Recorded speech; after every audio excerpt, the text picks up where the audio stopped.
In March 2009, I was a student at Rutgers University, and Rutgers, for the last 20 years, has gone to South Africa for, and it's taken a group of students there. The year I went, there were 4 groups of students that were there. Students that went to law school, students in the business school, students that were English majors that went with their literature class, and it's a group that did community service. I was in the group that did community service, and you'll see that a little bit further down in the presentation. So almost all the pictures you take are pictures that I took, and I'll tell you a little bit about that. So South Africa. So here is the great world that we live in, and here's New Jersey, somewhere over here, and South Africa is here, the southernmost country in Africa, and Cape Town is right there at the tip. And this is the globe. So again, you just see Africa live and in person, and South Africa's down here. Some of them lights. And this is one more map of Africa, and you can see Cape Town right here. When I flew to Africa, and I'm telling you this because it would be pretty much the same for you, we had a layover, which means our plane had to stop. We had a layover here in Dakar, Senegal. Dakar, Senegal. Oh, okay. Okay, cool. Thank you. So you're a teacher, you know those tricks. I forgot about the turning off the lights thing. But this is where our layover was, and then we went here. This is the flag of South Africa. Victoria, Chisholm just called me. Can you just text him for me? Or call him for me? This is the flag of South Africa. You're going to see this a lot because it's the flag. And there's a lot of history behind the flag and the colors that are there and the shape of the flag. And for the youth that are here, when we start talking, when we start having our classes, you'll learn a lot more about that. So this is a picture that I took a few minutes before I landed. No. I need some, you know what? Why don't you one of you sit up here for me? Teresa, you want to just sit right here and hit it for me? Thank you. Just right here. Look, now you got a clicker. Thanks, Teresa. Now you got a clicker. Yeah, I have a clicker. I just need a pointer. Pointer and a clicker. Not just a clicker, but a pointer too. Is that her anyway? You're fine. Yeah. All right. So this is just me. This is just the plane landing. You can see the flag of South Africa on the tail. This is, like I said, for about 4 minutes before landing in Cape Town. I was in a club that played hip hop, as they say. The 2 girls my head is between, they were girls I was dancing with, and the girl on the right, she was with Rutgers. And as you can see, I always represent my own CMD for life. East Side. All right. Good. Sorry. These are a few young men that were playing the xylophone. They were just doing this to make some extra cash for themselves in a restaurant that I was in. And these are 3 younger boys in a township that I was in. They just love having their pictures taken and see it on the screen of the camera. There's a young man that is washing his clothes. Again, he lives in the township, and you'll see a better picture of that, but that's just him washing his clothes. These are a couple guys that performed at a place that we went to in Kruger National Park. Kruger National Park is this huge national park that has where animals live in their natural habitat. One of the reasons why we're going in November is because, one, it's not tourist season, so like stuff's a lot cheaper, but also because it's our fall here in Camden, but it's their spring because it's the southern hemisphere, and the weather is great. But at Kruger, these are the guys that are performing. These are other people that are performing. The music that I had on earlier, that's actually theirs. It was their CD. That's the guy to the far right. I like this shirt so much. I try to get one to look similar to it. You can just go with these next couple quickly. These are performers from Cameroon. In South Africa, you actually get people from all over Africa come to South Africa because it's a developed nation. They have infrastructure, they have jobs. Not nearly enough, but more so than a lot of other countries. Okay. This is a picture that I took in the Apartheid Museum, and if you don't know what apartheid is yet, that's okay, but we'll talk about it way further down. But this is a picture that I took, and this is a sign that once hung in Africa. And I just thought it was, it's really fascinating to have a sign that says Europeans only when you stand in the middle of Africa. This might be more to the adults, than the young people. This was a sign that I took as we walked into Robben Island, where Nelson Mandela was in prison. And again, we'll talk a lot more about Nelson Mandela and his importance to the world and to South Africa, and the example that he gave. That's his actual prison cell there on the right.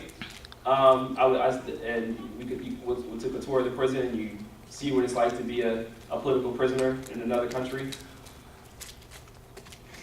There's a really long story in history besides this. Just for the sake of time, I won't tell the story, but you'll hear a story about those rocks one day, because it's not just a pile of rocks.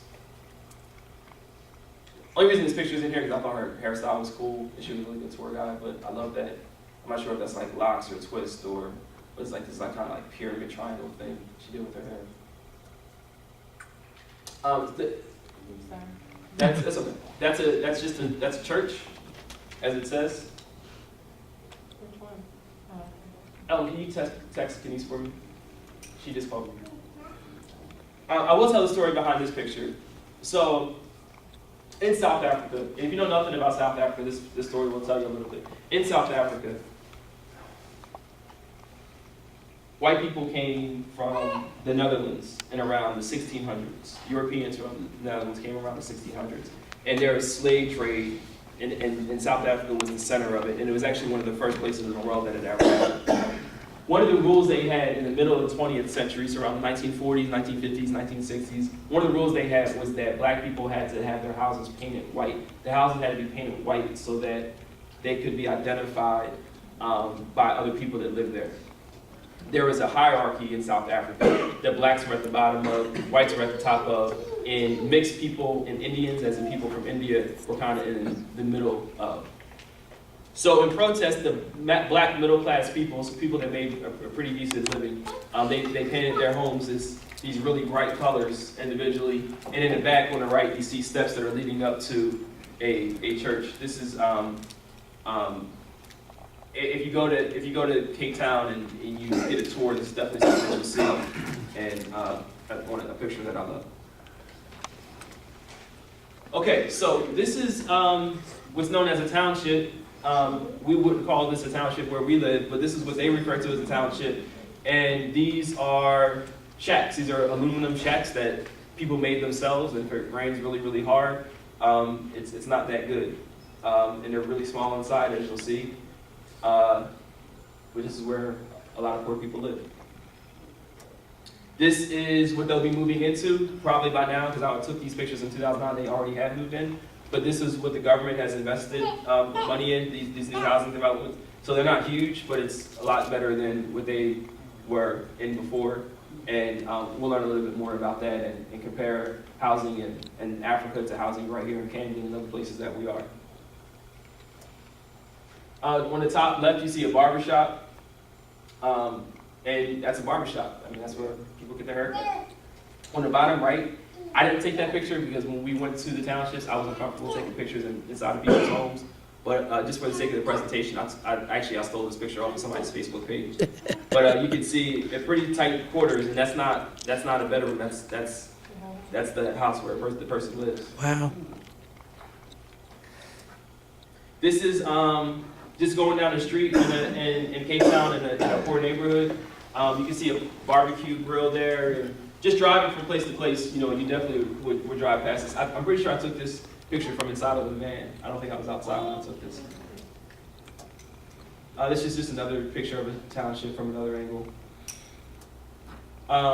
This is a typical street, and Keisha and I were talking last night, and I think that might be squash in those bags. But that's a lot of squash. But I think that's squash in the bags, and those aren't. I don't know what kind of greens those are, but they're huge. But there you go, a marketplace. So this is me on top of a rock. Is there a way to turn the lights off in the middle?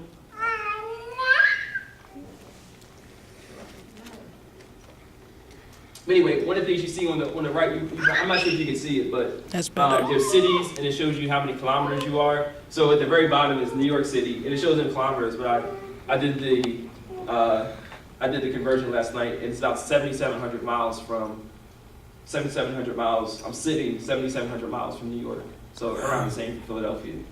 But 7,700 miles, which would be from here to California, back here, and then halfway to California again. So I could get stuck in Oklahoma. Over 7,700 miles just in the United States. Not as anything. I'm sure Oklahoma's a great place. So again, I took this picture, and I don't really need to say much about it because it kind of speaks for itself. But I saw this, and if you go to South Africa, you'll see it too. Mm-hmm.